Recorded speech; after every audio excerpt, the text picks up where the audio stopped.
So what we're going to do is we're here to expose it, let people tell their story, and let everybody in the public see the horrors of the court system in Suffolk County, New York.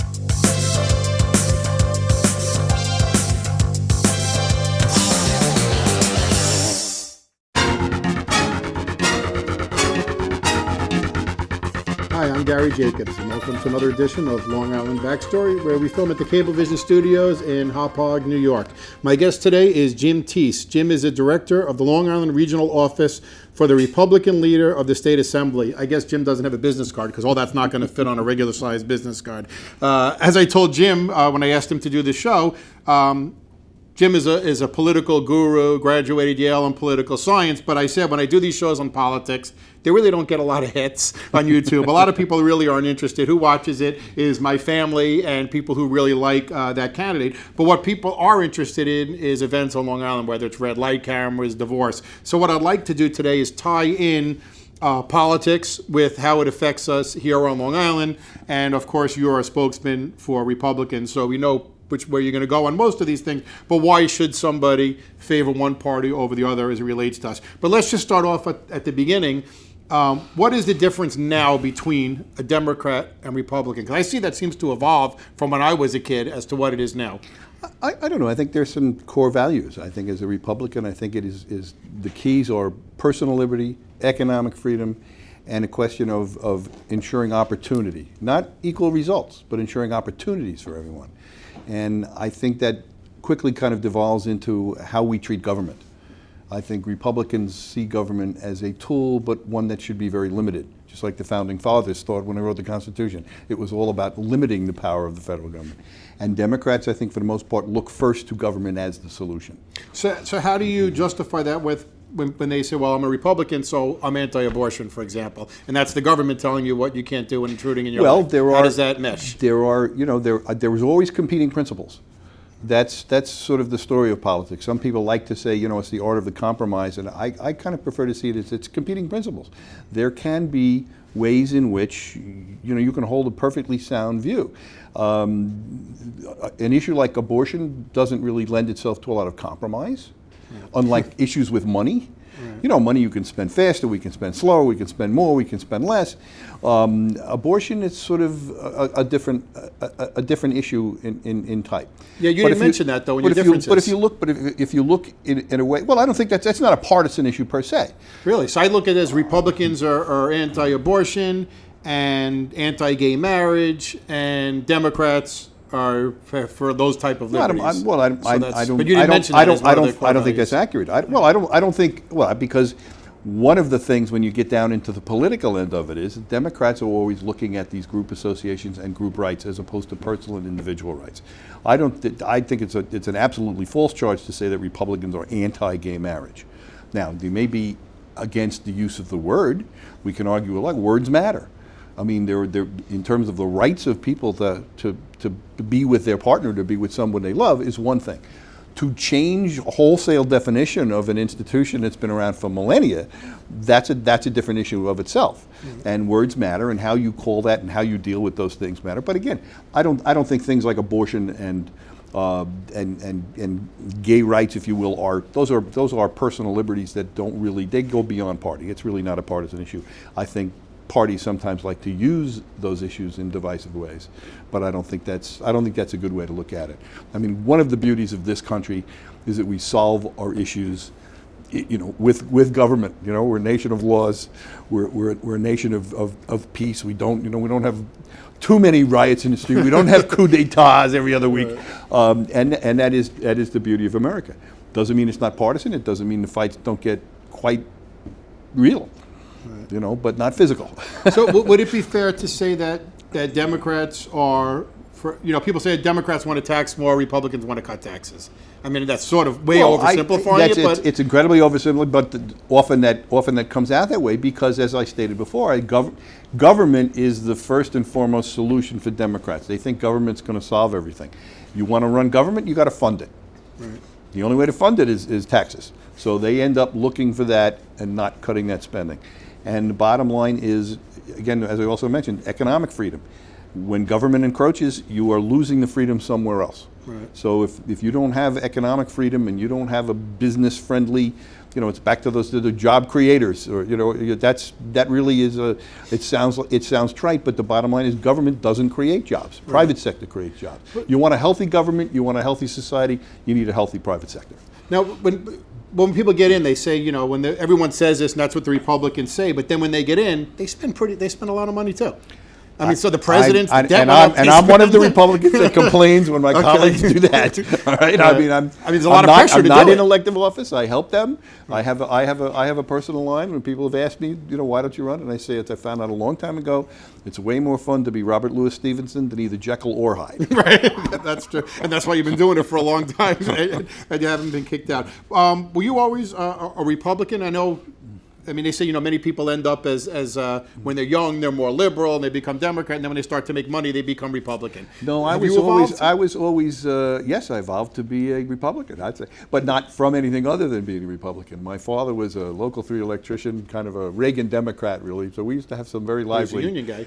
He was a union guy, and, it's actually a great union. I mean, unions have done a lot of great things, especially in the trades. That's another myth about Republicans, that we're somehow anti-union. No, we may have our issues with government employee unions, because that is a whole different animal than a trade union, for instance. But we used to have some very lively discussions around the family dinner table. Yeah, I'm sure. So have you become more conservative, or I don't want to use the word liberal, but less conservative? No, I mean, I probably would describe myself as having libertarian leanings, but I consider myself Republican. I think I think the fact that we are still a 2-party system is a good thing. Why is that a good thing? Back to that. Well, because it allows for what some have called the big tent. So it leaves a lot of room for people on either side of the aisle. And it allows you to have that focused adversarial contest at some point. No different than in the legal arena. You've got the prosecution, you've got the defense, you've got Republicans and Democrats, and we get to focus, and we get some clear choices. But what about the people who say, well, I'm in the middle. I'm not a staunch Republican. I'm not a staunch Democrat. Should they have a party of something more in the middle, maybe? I don't think there's any. You can be in the middle and be a member of a party. I don't think that. Yes, they probably, if you want to call right of center, left of center, there's something to that. But there's that old saying. It's like you go drive on the left, drive on the right. If you stand in the middle, you get run over. Okay. But how do you? Let's say on Long Island, there's a lot of liberal people, right? So how do you?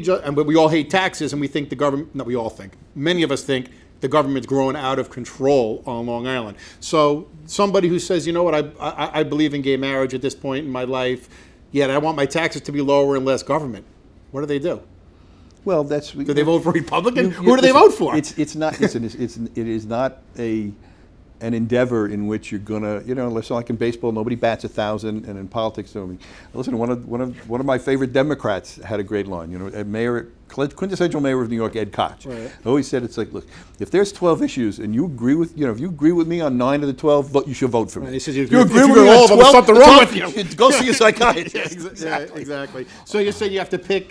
Listen, I think you do it. Me as a in the game of the partisan battles in terms of electorate, I would much rather have a Republican ally in a legislature that I agree with 70% of the time than a Democrat I'm agree with 7% or 0.7% of the time. But do you think the 2-party system keeps it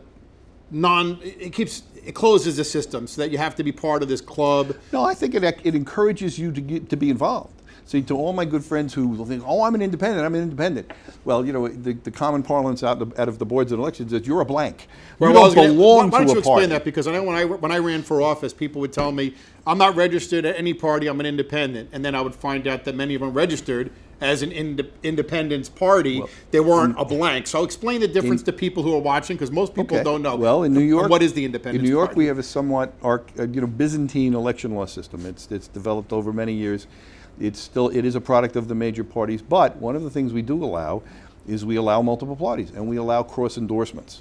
So you walk into the polls and you will see the same candidate listed as the standard bearer for a number of parties, right, and those votes get aggregated for their total in terms of whatever office they're seeking. That's not true in many other states. They may have parties, but they run their own candidates. They do not allow cross-endorsement. So in some cases, there are arguments on both sides of that. People that think it gives, say, a minor party, or a third party, as they prefer to be called, a little bit more power than the party. They can tip, especially on Long But Island. by the same token, it also can send a signal. If you look at the results, on Long Island, for instance, the Conservative Party is a fairly strong party. And they'll talk about swaying elections, because if you look at the totals, that vote total on a conservative line was more than the difference between the two candidates. Now, often that total is also more than the number of conservatives that are registered Right, 'cause some conservatives. people- So obviously it's other people voting on that line, and often voting on that line to send a message. I would probably admit to having done that in the past myself, with some Republicans who maybe were not as conservative as I would have liked. So you vote on the conservative line, on occasion you might do that. Now I tend not to do that now in my current position, and more active as a regular party. But in the earlier days, I think that was an important message when the party developed in the days of Nelson Rockefeller and Charlie and Goodell and Jacob Javits, and the Republican Party had moved kind of left of center. Well, I just want to go back to the independents. Yeah.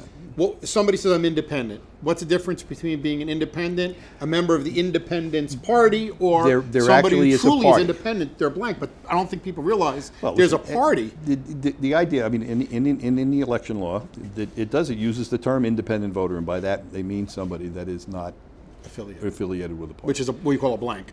which the common parlance is blank, because there's no party in that label. The Independence Party, which grew out of the Reform Party after Ross Perot ran for president, and ended up adopting the name Independence in New York, has led to some confusion, Sort of frankly. tricky. It's led to some confusion. Well, shit. You would go try to get to some people, and having the experience, because we're trying to get signatures, and that's another arcane thing we'll step back to in a minute. Right. But in New York, it doesn't matter whether you're running for the first time or the 100th time, you need to get a certain amount of signatures from the members of that party on whose ballot line you want to appear. Right. And you go knock on the door In this day and trying age. to get independence signatures, and you'll have people flat out tell you, I'm not a member of a party. Yes, you are. You're Right. registered, and either you didn't know what you were signing when you did it, or somebody tricked you, perhaps. Right. But the bottom line is you're registered And what is in a the party. Independence Party? It is a third party that does not really take a lot of policy issues Politics. in They don't terms of take government positions. issues. They offer ballot access. That kind of has been that's been their policy position, that they want to open up and give people that choice. Hence the name, hence the thing. The reality is, I think it's led to more confusion than help. Right. But they obviously, the major parties use the minor parties as allies, Right. to aggregate So where do their they vote, lean? and they want to win. Would you say the Independence is more right or left? I don't think you can can't categorize even- them. not If at you, all. if you go knock on Independence, if you talk to members of anybody, they have run the spectrum, and I think, which really ultimately is not much different than the major parties. You do have a big broad spectrum, but probably right of center, left of center, fair to say, in terms of Republicans and Democrats on a national scale. Right. Now, I know you personally. I consider you a friend. You're a smart guy, and we've had some great conversations. And I think, unlike a lot of Republicans who are staunch Republicans, you have friends who are Democrats, and I do. we have a lot of mutual friends who are Democrats, and you seem to respect them. Whereas right now, I see on Facebook with all the stuff with Trump, you're an idiot if you like Hillary. You're an idiot if you like Trump. You are sort of, I believe, you're a unique person. But I know Michael Savage. I think he says liberalism is a disease. What is your thought on ultimately, yes, liberals? I think they're right, and I think because you've got to get people to understand, and you can look at issues, and you have to look at the way society's organized. I'm a big fan of the private sector, and I think you have to realize one of the issues that I've changed my mind on in terms of, is not so much party, but an issue like term limits.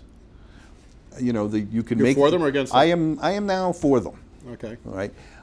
Everybody's for them until they get you elected. can make the case that, obviously whatever the term is, every 2 years, every 4 years, everything, that there is your time you've got a term, and you can limit them by voting them out of office. Right. The reality is, with certain powers of incumbency, with the low turnout rates we have, with too many low information voters that we have out there, things don't happen that way. Yeah. And I think the idea of turning back to the citizen legislator is a good idea. Right. But the idea that certain things are not partisan, sometimes in the legislature they're incredibly partisan. In Washington, and you talk about having friends and friends across the aisle. I mean, I think there's a lot more divisiveness now in legislatures in Washington and Albany than I think. But there's also still a lot of people that, once the session is over, it's no different than a sports contest. You're shaking hands after the game, and you're going back to the same pub after the game. And there's a lot of that in politics. There probably should be more. And again, back to as we said, words matter.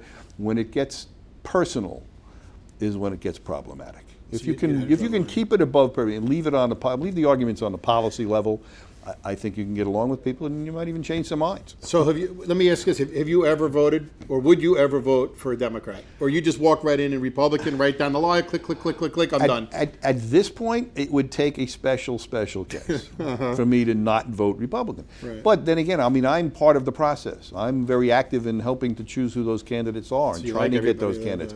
So I know something about that. I'm sure I have voted for a Democrat on a judicial race, but I probably voted for them on the Republican line. Okay. Well, that's an issue that's a separate. When we talk about the cross endorsements, that's something I have an issue with, is because now we really don't have the right to vote when it comes to many of these judges on Long Island, because both parties cross endorse them. They basically take away our choices. Now the party leaders choose who our judges are. You can look at it, but it isn't just the party leaders. Remember, they're getting a rating they're going before the Bar Association.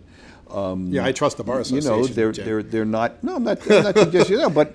But the lawyers by what standard would the general public pick a judge? It's a tough issue. If you don't know and you say, you know what, I'm a conservative person, I'm a Republican person, I have no idea who this freaking judge is, but they're on the Republican line, I'm going to vote for him. I want to vote for a judge who's more liberal, so I'm going to vote for this judge because they're on the Democrat line. When they're cross endorsed, you may get this liberal guy who's voting for a conservative and doesn't even know it. You got tricked. It's possible, but it also, what you mean, the other way to look at it is to say what we had is like leaders of every party could get behind this person, and the Bar Association rated them as at least qualified.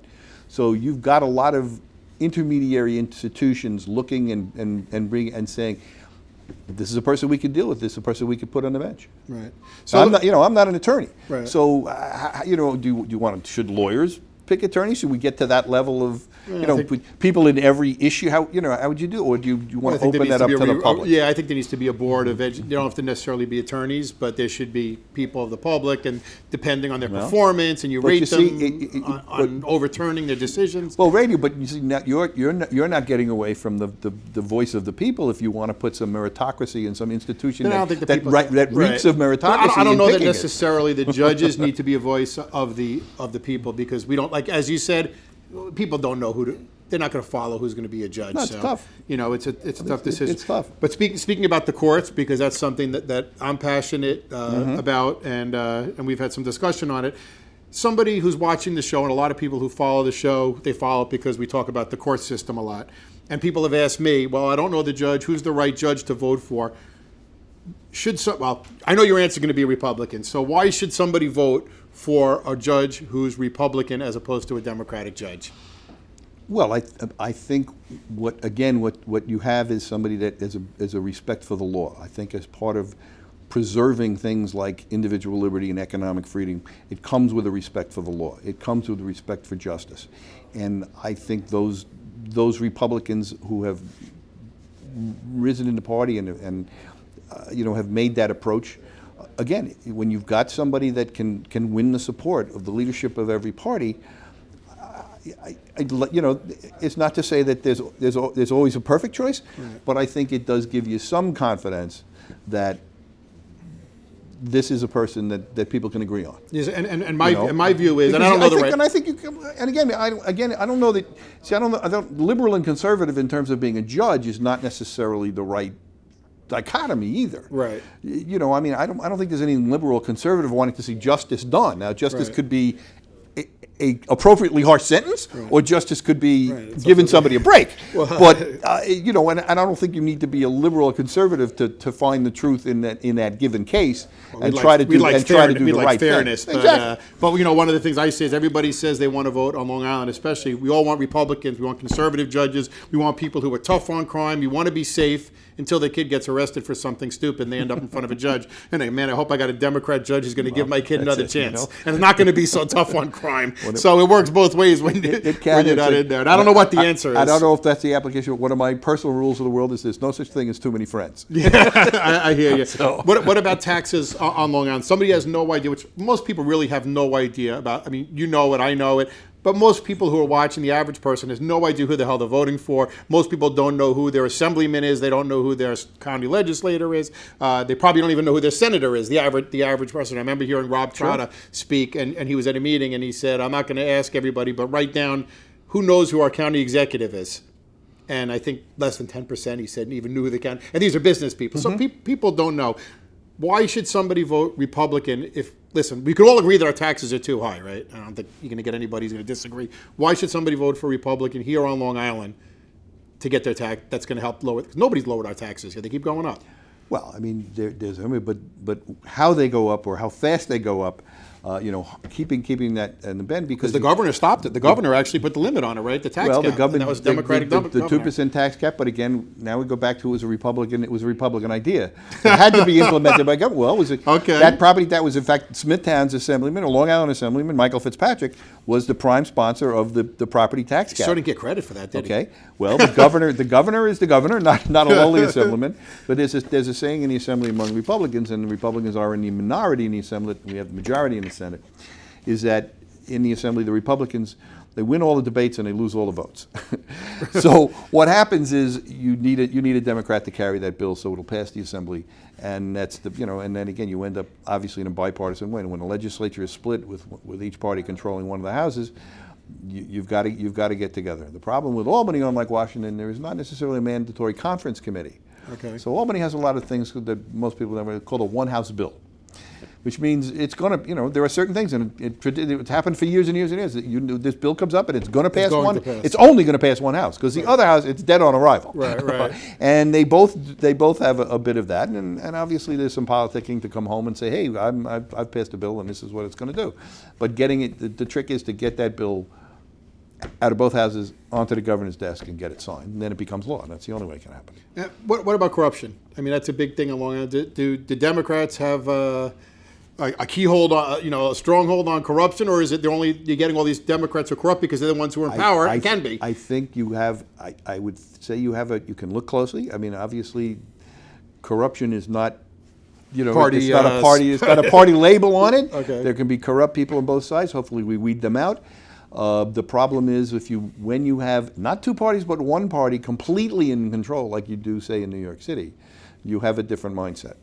And it isn't so much Albany corruption, I would say, as sort of New York City corruption, and largely it's Democrats because that is pretty much who controls the city. What about the conservative party? Somebody says I'm Republican, but I'm conservative. Tell the difference between a Republican and a conservative. Well, I think the conservatives do sometimes have a bent, and there are people you can come to conservatism from, a moral basis. You can come from a political basis. What about a religious basis? I would say moral would include kind of the religious. You could come at it strictly from a religious, if you want to, make it a smaller subset than moral, because there are those kinds of values. I think that a lot of the conservatives are pushing the social issues. In some cases, that became the determining factor for the conservative split. So that if you're a conservative, there's no room for gay marriage or any negotiation. No, listen. I wouldn't say there's no room for anything. I would say, and I'm a Republican, not a conservative, so I don't want to define my conservative friends. That they can do that for themselves. But I think the social issues come to play. I think stricter interpretation of things. One of the things I think most of my conservative friends want is they want strict construction. They want somebody that's a constitutionalist. They want somebody that is going to respect the laws and respect the Constitution and not come in with a new interpretation just because we have a new decade. Right. But how do you stop it? In Albany, they don't respect the Constitution. The New York State. I mean, we have a governor who my opinion, tramples the law and doesn't care about that. Well, I think you can look at that disagree. focus. I think it's even worse on the national scale. I think we have, we have a president that's leaving office that. Okay, but I'm just talking locally on Long Island. I think it's a problem when the leadership, of the state is morally corrupt. No. Not morally corrupt. Well, corrupt, I believe. I think you have to look at these things, and again, you got to look at the battles that we fight from here on Long Island. Which has been, a mixed battleground. It's been back and forth. They only recently did Democrats actually take a slight edge in registration. For many years, there were more Republican. That's on Long Island or in Suffolk County? On Suffolk County, more, and when you look at Nassau, when you look at the trend that has gone, there are a lot more people registering as blanks. They're taking the line of parties, but a lot more people saying, I want to be independent. Right. Because they're not smart though? Involved. Because I tell people sometimes, at least if you pick a party, you can vote in the primary. I absolutely and be agree. part of it. But am I wrong? You can vote for whoever you want when you get into the booth. That's exactly how I preach. I think you're missing out. You're missing something. Most people don't understand a lot of the steps. We mentioned briefly petitions before, and that's part of the process. And you go to, you have to knock on a door and get somebody to sign. And if people say, oh, why do we have to do that? Except that really is getting back to the basic level of democracy. I mean, that's a very simple step. It's not, you can vote for whoever you want when you get in a voting booth. But now you're just helping somebody get on a ballot and taking some part of that. Listen, I think it's very important. I mean, politics, small p, is not a dirty word to me. I mean, it's how we organize ourselves as a society. That's how we get things done. I have no problems with patronage when it's done right. I mean, that's the thing. It's an adversarial position. Now that means, if we win, the victor belongs to us. And it means we get to populate those jobs and those positions that are going to make things work and make things work in the philosophy that we espouse. So when we're going to, we're against waste. I'd like to think everybody's against waste, but I think Republicans fight harder. Okay. We'd like to cut taxes or at least keep them stable, and not that some Democrats don't, but I think Republicans fight harder. And so I want to have and if we need a lawyer, we're going to hire a Republican lawyer. We need a janitor, we're going to hire a Republican janitor. Right. And I'm not talking no-show jobs. I'm not talking about, they have to do their job, but we're going to have people that are going to work with us. In the last minute, let me ask you, somebody's on Long Island, like many of us, living paycheck to paycheck. I would say that, in general, I would say, well, if you're living paycheck to paycheck, you may lose your job. Maybe I want a Democrat who's going to take care of me if I lose my job. Is that wrong thinking? Why should, the Democrats are going to say we want more social programs and we're going to take care of people more. Well, I think why would we be looking for let's cure the disease. Let's make sure we don't lose the jobs. Right. Let's create the climate that allows jobs. But good things happen. It happens. Bad things happen to good people. I think in 2016, I don't think you're going to find anybody in any party that is not going to agree that we need some sense of a social safety net. In economics, they use the term dislocations. Things happen, right. Things evolve. New products, and you get a new product, and we get a new trend, and some other product goes away. Right. The best buggy whip manufacturer is going to go away. It doesn't matter because we don't need buggy whips anymore. Right. But when you allow for innovation, when you allow people to reinvest, when you allow the capital to move and job creators to create jobs, I think that's a healthier way. And then, yes, of course, we're going to help those that can't help themselves. Right. Great. Thanks, Jim. Thanks for coming Gary, out here. I appreciate it. Half hour went too fast. Like I said, you're an extremely intelligent guy, and you got a lot of information, a lot of topics. So we could have gone on for an hour. But if somebody wants to learn more about how to get involved, they're watching it, and you mentioned get involved. How do they get involved in the Republican? If they want to get involved in the Republicans, people don't even know where to start. What's the first thing they do? Well, the beauty of now, obviously, you can go on the internet. I mean, most local organizations on both parties have a website. They've got Facebook pages. It's pretty easy to find a Republican club, a Democratic club, a conservative club. Whatever your bent is, you can find an organization to help. And I'd encourage everybody, take the course. I'd say that to kids. Take the government course. Intern in an office. Understand. There's an old adage that talks about that politics is like plumbing. Nobody pays attention until stuff really goes wrong. Okay. I'm Gary Jacobs, and thank you for joining us on Long Island Backstory.